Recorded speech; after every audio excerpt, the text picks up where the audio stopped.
Welcome back to 318 Just Talk. I'm Justin Nelson, the host of this podcast, and with me today I have a special guest, Eli Walker. Eli is a student here at Hodge, and not only is he a student, he's a really good friend of mine.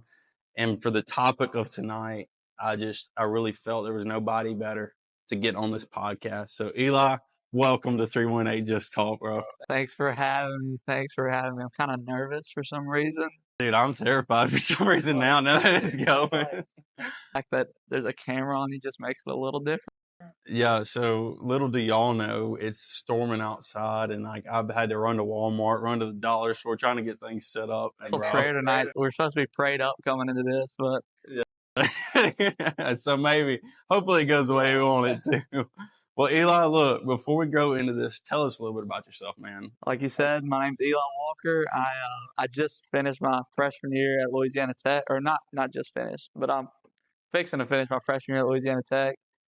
I go to church here, like you said. I'm a student here for all my life, and you've been my youth pastor for the last 3 years now, and but yeah, I love sports. I play a lot of golf. I play basketball. Dude, everybody that was guessing the topic was saying golf. Even people who was texting me was like, dude, y'all got to be talking about golf. I mean, it's definitely gotta be in there. It's got to. Because even in the last episode I talked about, I'm going to get somebody on to talk about golf. So it's just kind of funny. But speaking of golf, Scheffler just won something, right? Yeah, he won the CJ Cup, Byron Nelson. Absolute masterclass. Shot 61, 63, 66, 63, 31 under. Just beat down. The guy who got second shot 23 under and got beat by 8. So that's just ridiculous. So you're talking way above my knowledge. You know that. I play golf, but usually golf plays me. No, come on. You hold the course record, right? Over here at Jackson Parish. But I don't shoot that. I mean, I've shot it once, but when I broke the course record, it was my best before that was 65. So wasn't even. I just completely. I mean, you was just 4 off. Well, I was playing with Chapman, and Chapman's the guy. He can just keep me in the round. It doesn't really let me think about nothing else. Just kind of keeps me calm. So I played my best rounds with Chapman. Didn't that start out as a challenge? Yeah, it was a 3 club challenge at the start. We were just gonna play a match, me versus Chapman, and I had driver, pitching wedge, and putter. No, driver, 7-iron, and pitching wedge. And I chipped in for birdie on the first hole. I birdied the third hole as well.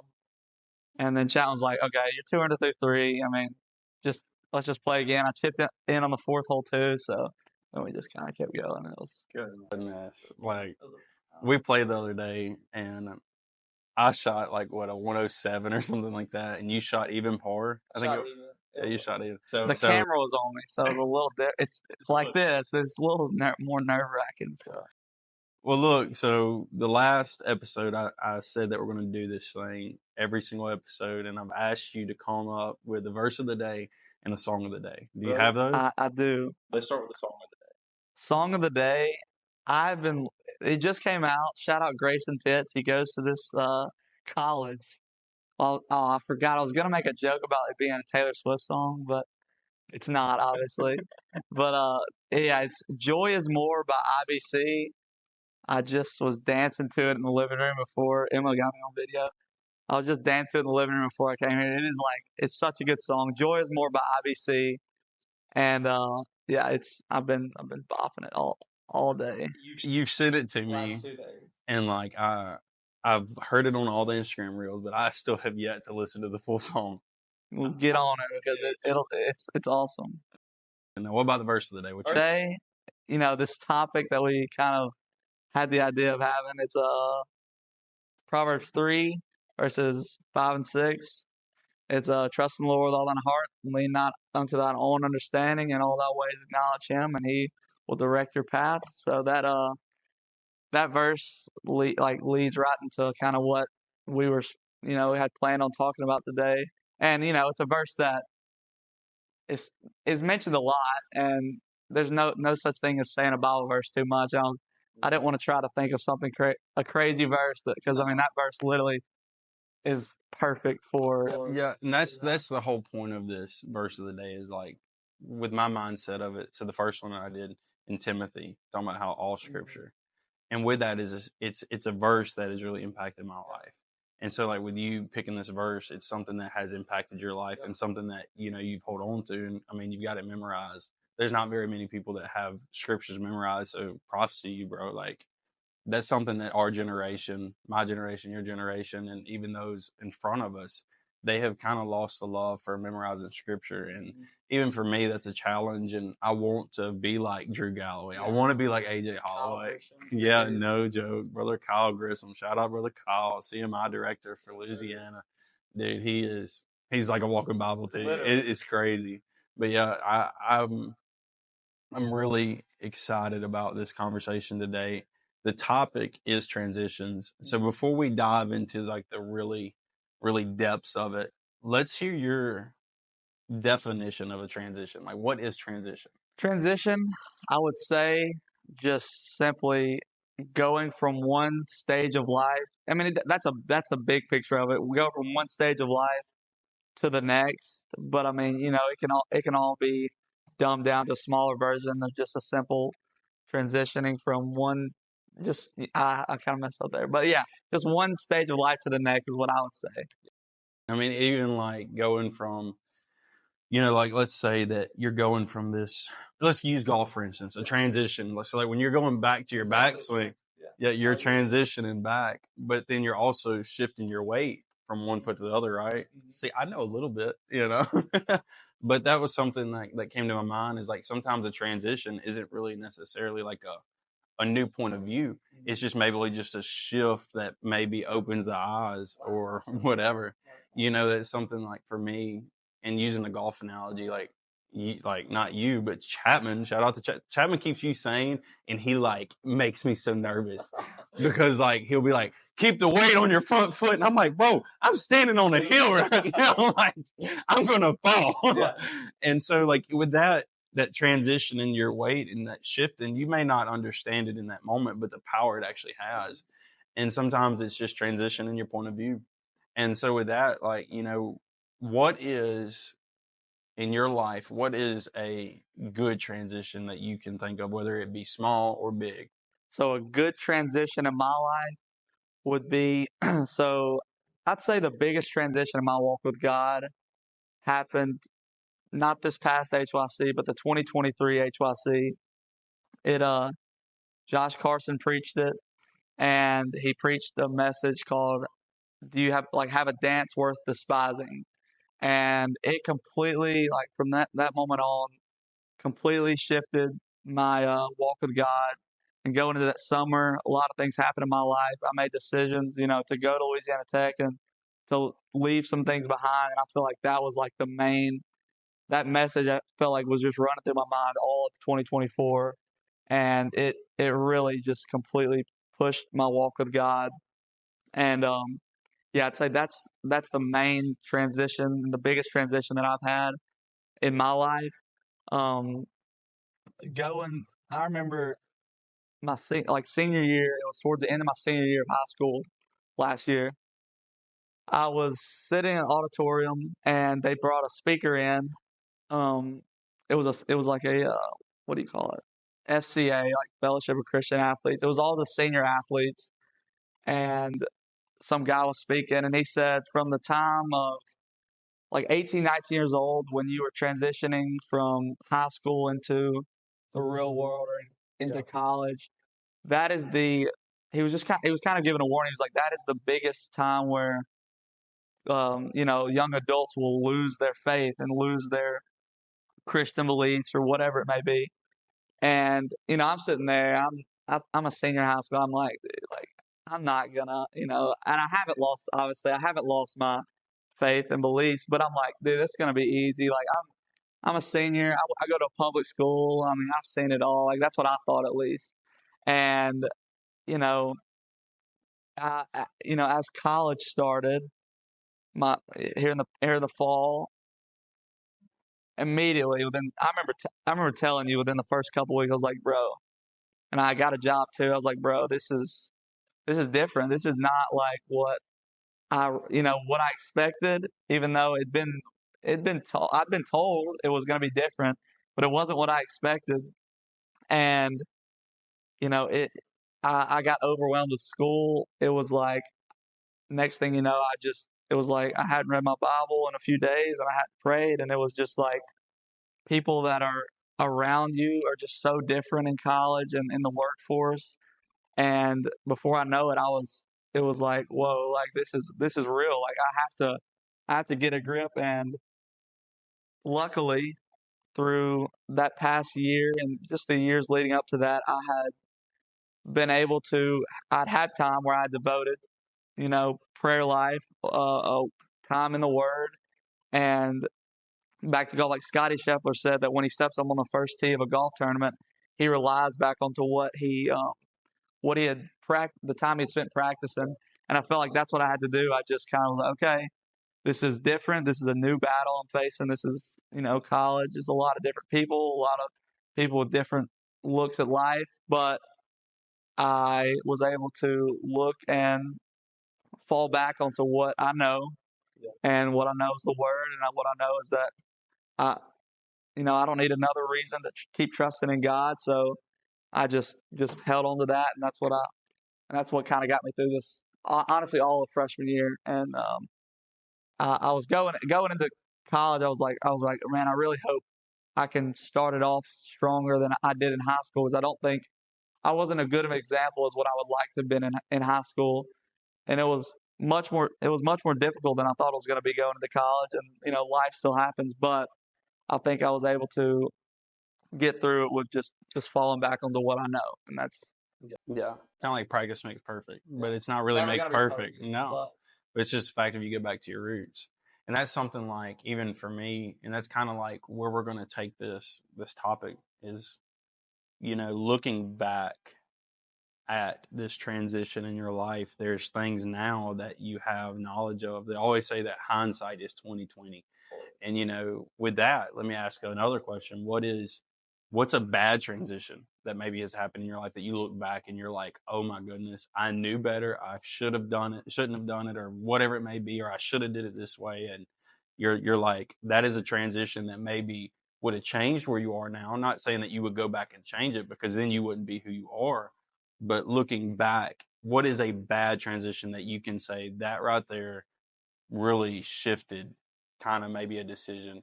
So like, what was one of the, when you went into college, what did you go to college for? like as far as major, I went into mechanical engineering, and that's like honestly the answer. My bad transition was I kind of I didn't I like this is just me being vulnerable. I didn't really pray too much about. I just knew I was going to go Louisiana Tech.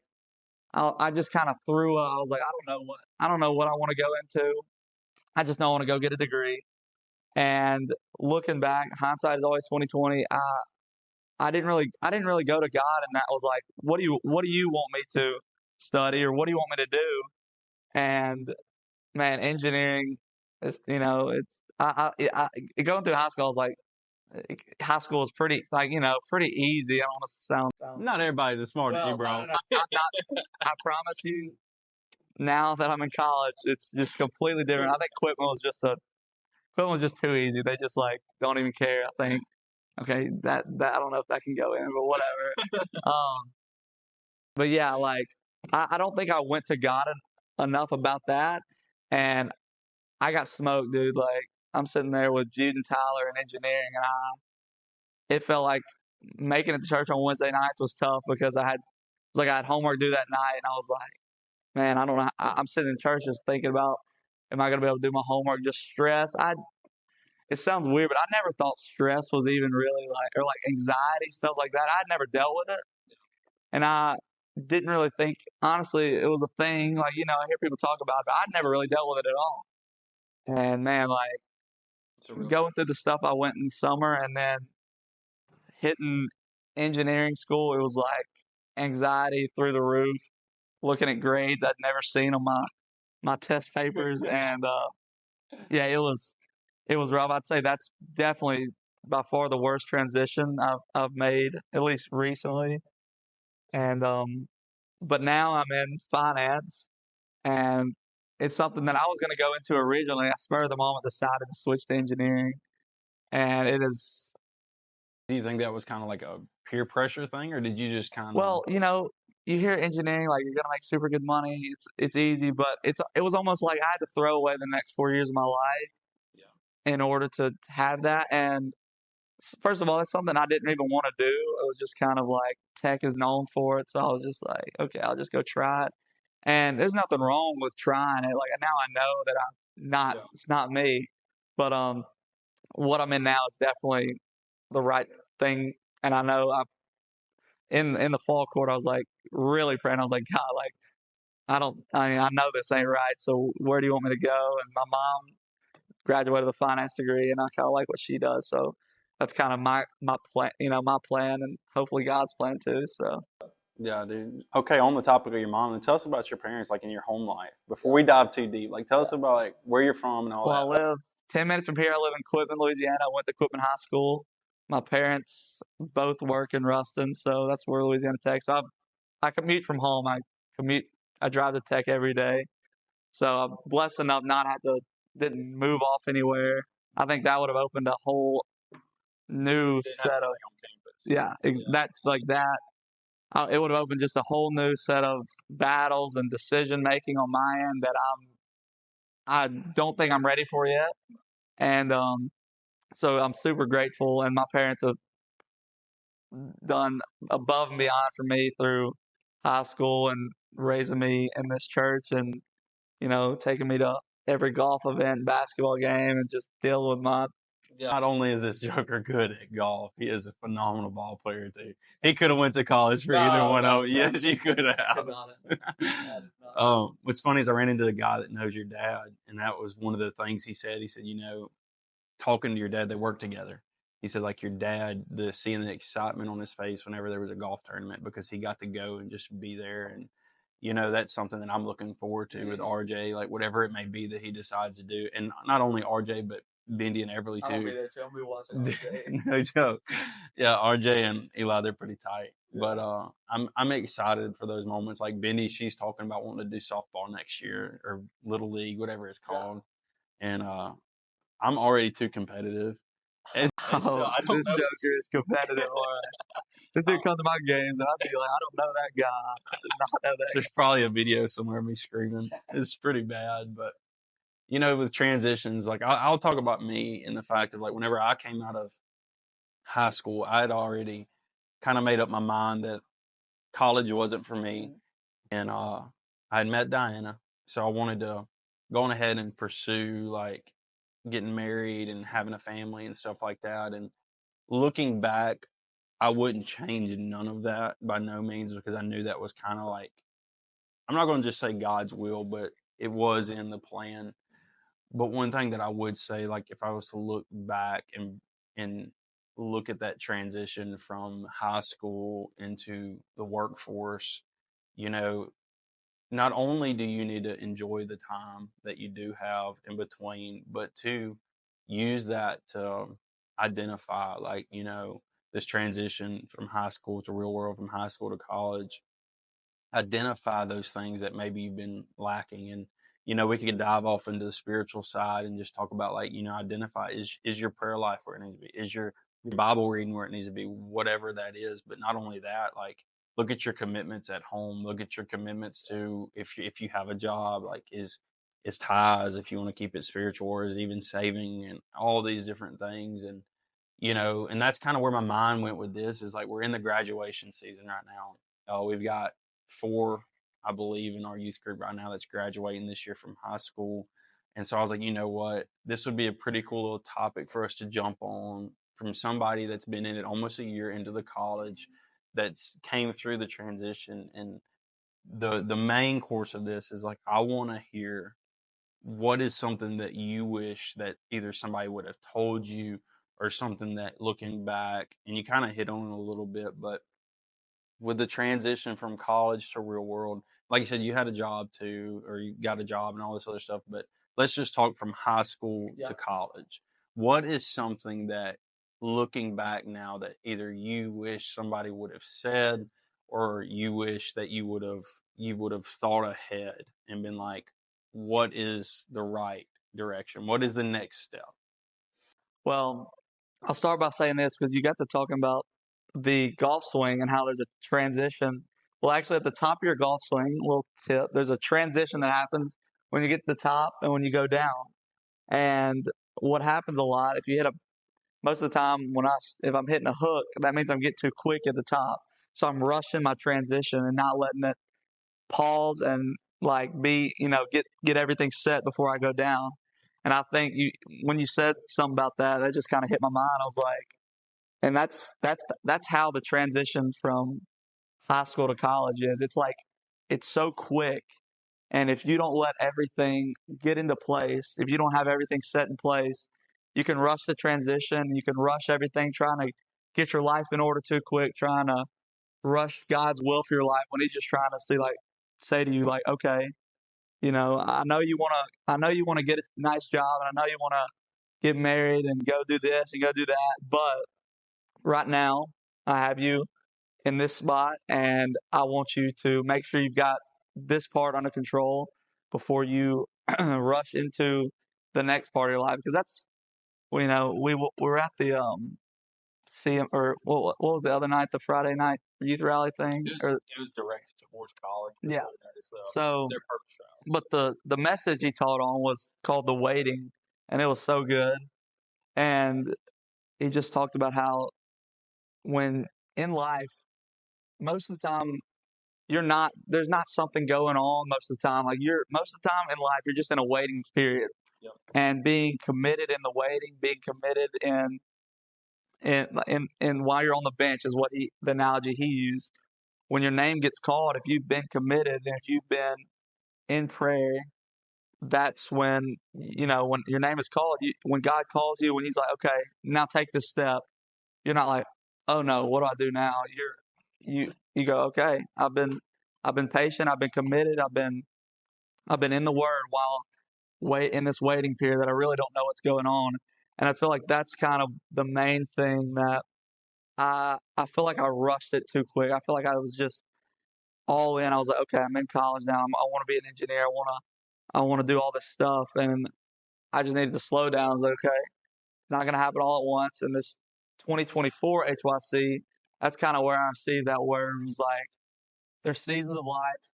You're going to go through seasons before you get to, the next step of God. And I feel like the period of my life I've been in, it feels like I'm kind of trying to break through and transition to this other time, but you're not gonna be able to be ready for that next part if you don't go through whatever God has you going through. If you don't have the I don't know if you call it like scar tissue or just like the experience, the muscle memory of being able to defeat this. Like he said, the preacher on Friday was like, if we all had the decision on our own, we would just we would want to skip right through this, be on the next thing, but that wouldn't prepare us for what the next thing has. And that's kind of what the main thing that this transition and what I don't think people have probably told me, but I didn't at least try to attain to my life as good as I should have. And just to not rush it, to slow down. God's timing. He's one of the best songs from last year is Always on Time. And He always is. And no matter what you think might need to happen, it doesn't matter. It's just His will, not our wills. Well, one of the things that I've been hearing a lot, not only with seniors, but even juniors or even sophomores, is like they can't wait to be out of high school. And like in my head, being 28, I'll be 29 in August, and I'm like, you're rushing the best time to build a foundation or the best time to get confirmation, whatever it may be. And I was talking to Skylar, he's one of our seniors, and sometimes with rushing things, you kind of miss the true direction. And he's got a trip coming up, and I told him on this trip, I said, I'm not saying that you're going to get the answer you're looking for. I said, but I do feel like God will point you in the direction that you need. And sometimes that is that transition. It may not be like, yes, I'm called to this, or yes, this should be my major, but it should be like, hey, just go this direction. And that in itself is something that we have to accept because, we don't know the end result. But if that's what God tells us to do, or even if that's what you feel, if you're listening to this and maybe you aren't really like spiritually inclined or whatever you want to say there, if you feel in your gut that this is the direction you need to take, you need to really just sit back, look at everything, and then be like, okay, this is this step I'm going to take. So many times we try to get on the stage before we climb up the stairs. You know what I'm saying? That's something for us that we got to do. But the other night, talking about that message, what kept coming to my mind in the was it the waiting or was it bench warmers? That was what it was called, the bench warmers. But I just kind of like. Wait, dude, the waiting is like, ain't that a movie? Like, It might be. I don't know that though. But in that, my mind, he was talking about football, of course, but my mind went to baseball. Yeah. You've got the dugout. That's where all the team are, and like the ones that maybe come up like a pinch runner or all these other things. But then there's this thing called a bullpen. And that bullpen is where the pitchers sit. Yep. And, they might get a call down there. Let's say the pitcher on the mound right now is kind of acting up. Like, hey, maybe there's a couple lefties in this lineup. We might have to swap our plan, start warming up. Well, what's funny is like, that the pitcher on the mound, every pitch is counted. It's counted for whether strike, ball, or whatever, but it's counted from 0 to whatever time he stops. In that bullpen, that pitcher that's warming up has already thrown maybe 40, 50 pitches. And so he's warming up, but he's really also getting tired out. Wow, that is so good. What's so funny is like in my mind of that is like he might go and warm up the whole game and never get put in. But he's ready. And like that's kind of like with this transitions is like you make sure that you're ready. You make sure that whenever the time is for this next step, let's like going from high school to college.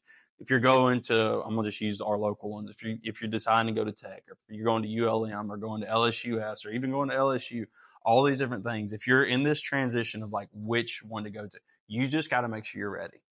And whether that call happens tonight, tomorrow, or whenever it may be, that's for one, your relationship with God to happen, but two, your commitment. And that's what he brought out that was so powerful to me is like it's on the bench that separates those that's the occasional and the commitment. Dude, that blew my mind. Shout out to brother Garen Stanley from POA, dude. Yeah, he is. That right there blew my mind. But I thought about that. I was thinking about even like with you and thinking about this conversation tonight. I have watched you over time go from the, let's just say that you got the call to the draft. Let's just use this analogy. And then you join the team and you've been kind of in the struggle of like, what's next? Like, where do I go? You're on the team, but you just kind of haven't found your position. And I'm not going to say you found it yet, per se, but you're just still in this motion of transitions and seasons. That's another word that you can use for transitions. It's a season. And, I feel like even right now that you're in the baseball analogy, you're in the bullpen, you're ready. Whether it's you're the catcher, because that's something else that a lot of people don't think about. The bullpen is the catcher that's there. He's also being warmed up. He's also being prepared for if they're like, hey, something happened to our guy. We got to get a new one out there quick.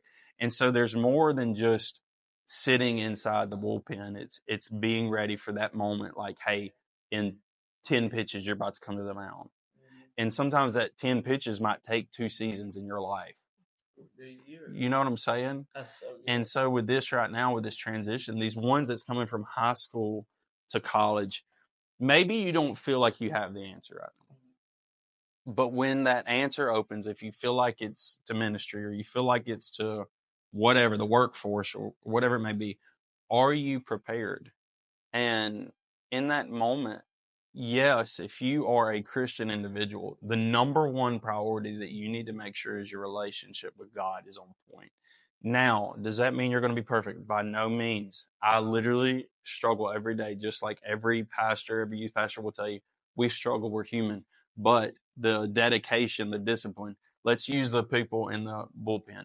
Do they feel like getting out there every day and practicing their pitches knowing they're not going to start? Probably not. But they know that when that moment happens, they're ready.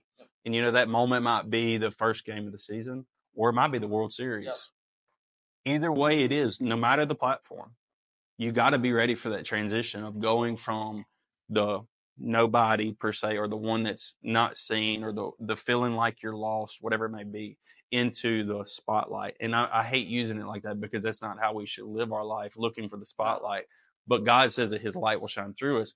So if you look at it in that sense, it's the fact of this transition that we have. Is this something that's made to build us or break us? And the choice is yours. We talked about this in Sunday school. We have the power of choice.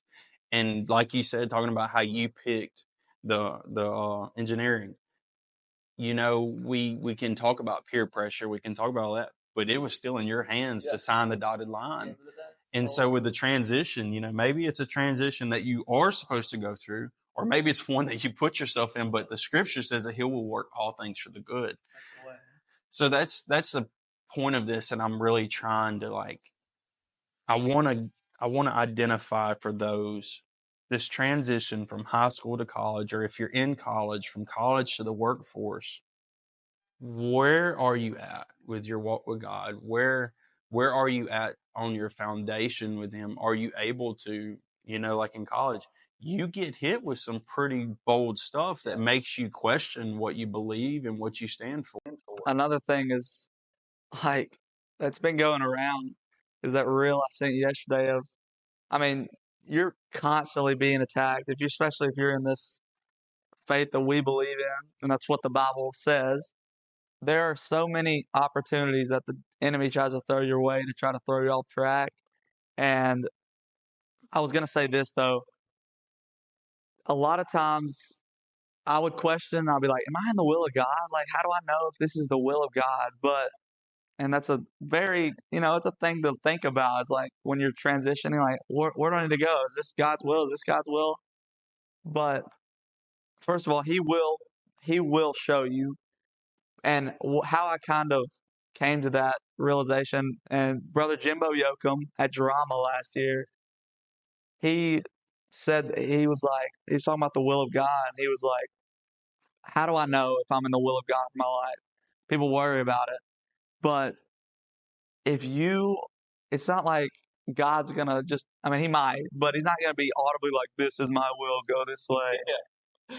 If you are reading your Bible every day, you are attending church faithfully, you are in the Word, and you are trying at your job, that's not even spiritual, but like if you are at your job, you're giving your best, you're being the best husband or just student or whatever you want to put there, friend. If you are doing all those things, then you are in the will of God, and God will direct you. Yep. You don't have to worry about, am I in the will of God? If you're doing those things, you're in the will of God, because that's the waiting period. You are doing what He has called you to do. You're being a good friend. You're being a good student. Being a good church member. You're reading your word. You're just getting closer in your relationship with Him. And if you're doing that, you're in the will. And that kind of hit me. I was like, okay, I know, I may not know what I'm supposed to do. I may not know where I'm supposed to go to college yet, but I know that I'm doing this right. I'm taking care of these things that I can't control. I said this the other day when we were going to play golf, and I was like, let's control the controllables today. You control what you can control. You can't control the external factors like the wind and for a life experience, like what people say to you during the day or what happens. You can't control those things, but you can control what you can control, and that is the foundation and what you know to do. Zach Parker, we in the Gatekeepers, he talked about the will of God. He said the will of God is what you're doing right now, and you do it to the absolute best of your ability. And I was thinking, my gosh, how many times have we really neglected that? In a moment with being a friend, when have we neglected the will of God? If we're truly Christians in Christ, the will of God is to be a reflection and to be an example of Him. And so with that, are we truly, like you're saying, are we doing it to that full extent? And that's something for me that I've really tried to apply every day, is even at work, I'm like, God, let me be a vessel. Let me be sensitive. Let me be aware. And in those moments, there's been times where I've been able to share a message that I'm about to preach with a coworker. And in that, what's so funny, it never fails. And shout out to, you know who you are if you're watching this. It's a guy, always gives me something back that I was feeling, but I was unsure of. And this guy don't go to church or nothing like that, but it was like, hey, did you think about? I'm like, wow, not only am I having a conversation with somebody about God, but two, I'm making him dig and he's making me dig. And that's perfectly fallen in the will of God, because we were supposed to do what? Go and share the gospel. And it don't matter if it's family, friends, lost people, or whoever it may be. But you know, when you was talking about control the, what'd you say? The control. So the other day, I think it was me and Chapman when we went and played out here at Jonesboro. I had played with you, and he hadn't played yet. And so on that par 3, hole number 2, there's been ground under repair there for a while. You know, that big mud hole right there.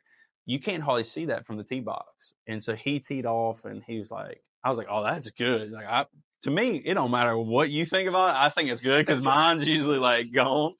But anyways, so he hit one, and it was a little left and short. And I was like, oh, well, you'll be good as long as you ain't in that mud. And he's like, well, it should be dried out. He didn't know what I was talking about. Yeah.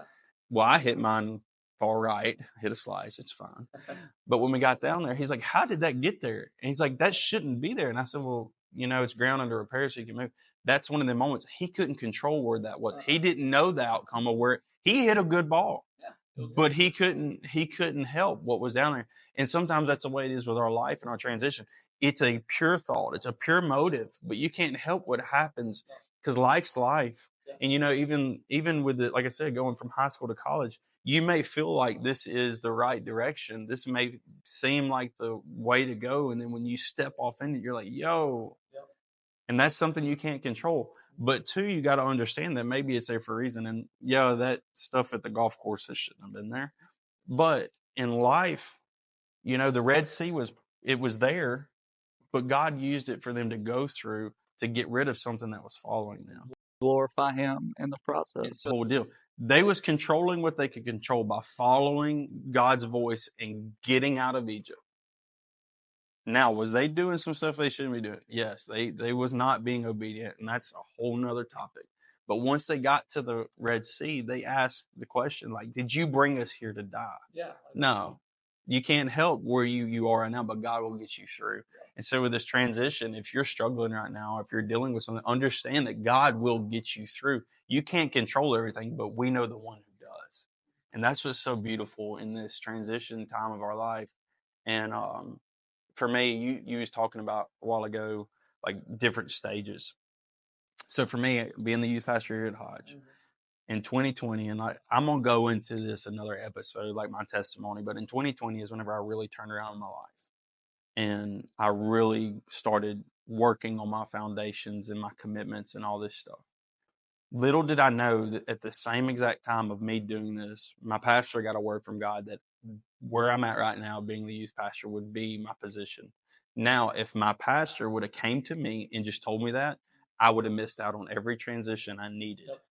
So what was beautiful is that God gave Brother Stroud checkpoints for me to hit. If I didn't hit them, it wasn't meant to happen.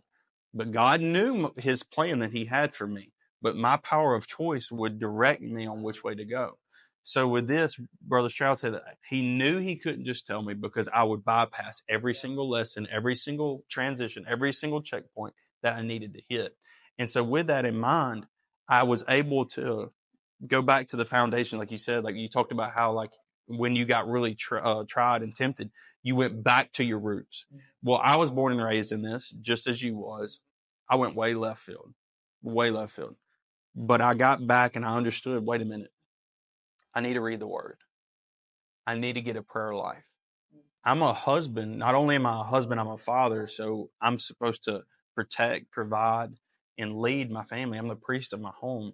I was not doing that. And I don't mind being vulnerable and saying that, because there's somebody out there that's right now listening that needs to understand, if you're a father, if you're a husband, you are responsible for your family.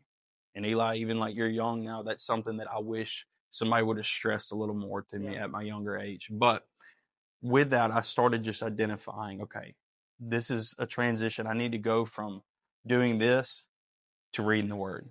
I need to go from doing this to praying. I need to go from this, listening to this junk, to listening to things that glorify God. And them little moments, those little transitions, Eli, what's so funny is today is 1,258 days consistent of reading my word and praying. I'm not saying that to brag. I'm saying that's what it took. That's what it's taking for me to do it. And it's the fact of even like tonight we talked about prayer. Tuesday is dedicated prayer night at church. And if I don't come to the church house, even if we're not having prayer, I get out of my schedule and my commitment with God. I have to meet those places. Why? Because it's what has me rooted in Him.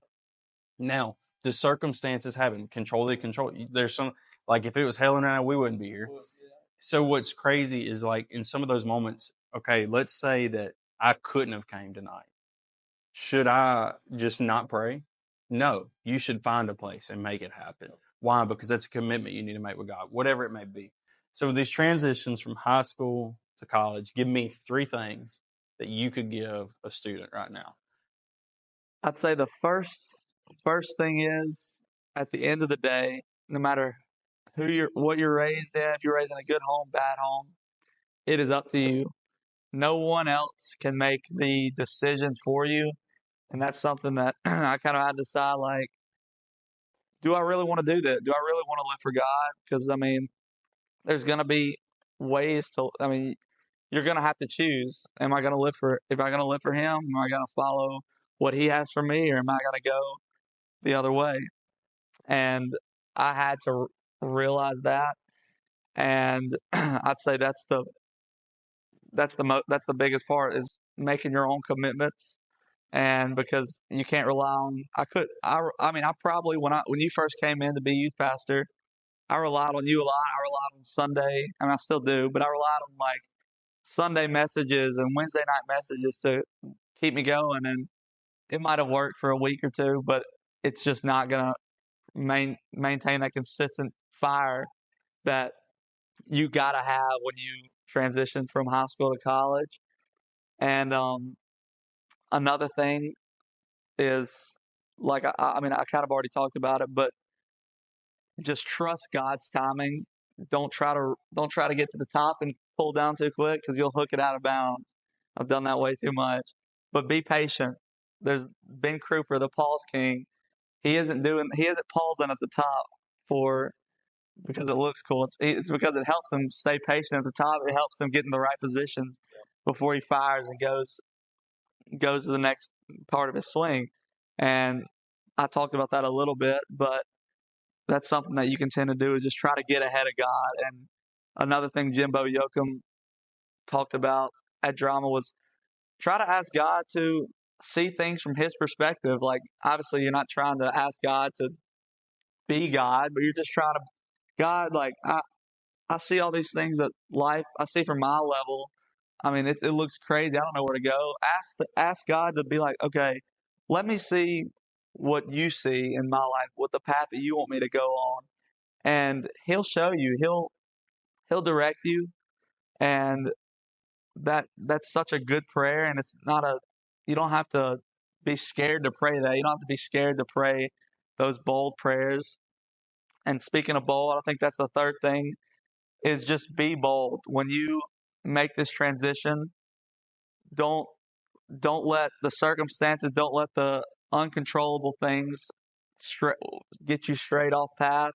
Be bold in your faith. You're going to meet new people wherever you end up. You're going to meet new people. You're going to meet and get new opportunities to either speak life or speak death into people. And you are a representation of, if you say you go to a Pentecostal church, you say you believe in God's word, and then you completely act a different way, it's going to confuse people, and God is not the author of confusion. So that means that He's not working in you. So be bold, trust in God's timing. And what's the first thing I said? Commit. You got to make the decision for yourself, because it's not anybody else's to make for you. Like Brother Stroud said Sunday, it's not worth missing. There's nothing this world could offer that's worth missing it over. And don't think you have time, because that's the biggest lie, is that it's always tomorrow. It's never today I'm going to start. And tomorrow it's never going to get here if you just keep thinking like that. You've got to just start today, whether you used to say all the time, whether it's 5 minutes of prayer, 10 minutes of reading your Bible, just start something small. You don't have to make big goals that you can't reach every day. In the gym, when you're working out, you don't go work out for 3 hours. You might could do that for a week, but you're not going to be able to maintain that consistency. I hope I'm not shaking the camera when I'm punching the table. I'm getting into it. But yeah, I think those are the three things. I was really sitting here in my mind. I had something that you had said the other day that I wanted to bring up, and I'd almost forgot about it. The other day when we was playing golf, you may not even remember you said this. We was talking about we was about to drive. We was about to hit a big tee shot, and I get lucky. I can hit a good ball every once in a while. But you said something that really stood out to me, and it is golf, but it's not just golf. Yeah. You can hit it 300 yards, but if your short game ain't there, you're going to continue with a high score. So don't neglect the little things in your transition. And so that was something for me. Like, if all you're worried about is going and hitting this bomb drive, but if you can't chip it onto the green and putt, you ain't accomplishing nothing. So it's the same thing. I would rather you, in the terms of golf, play paw golf and get on the green and make a good score. And that's not saying you're going to make a birdie, but chase that par. Chase that, like you said, the little things. That par to you, or even that bogey. If you're like me, triple bogey guy. If you're double or bogey now, you're making shots. But if you're that guy, focus on, okay, today's my day one. Not one day, but today's my day one. I'm going to get up.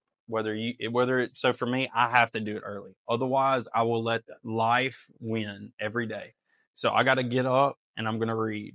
Well, get a Bible plan. Do a 1-year one. Those take maybe 10 minutes, 10, 15 minutes. For us slow readers like me, maybe 20, 25.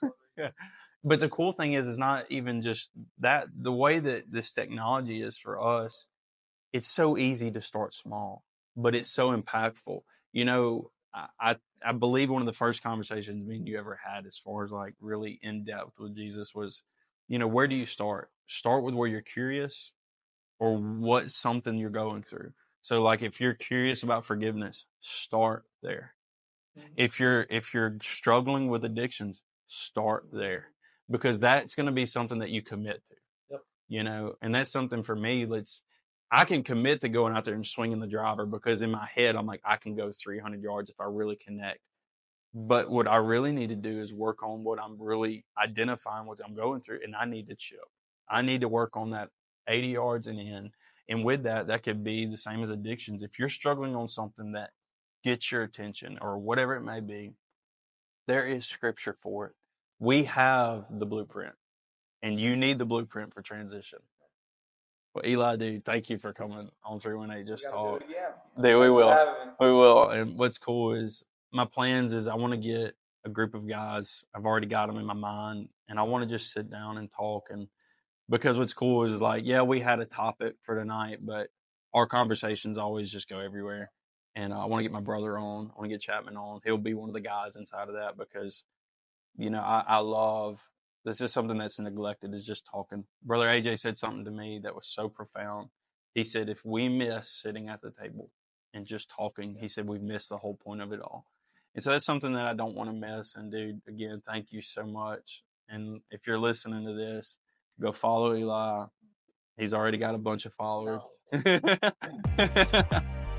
No, but again, thank you so much. And look, thank you for listening to the episode 2 Transitions. Tune in to the next one, because the next one's going to be pretty saucy.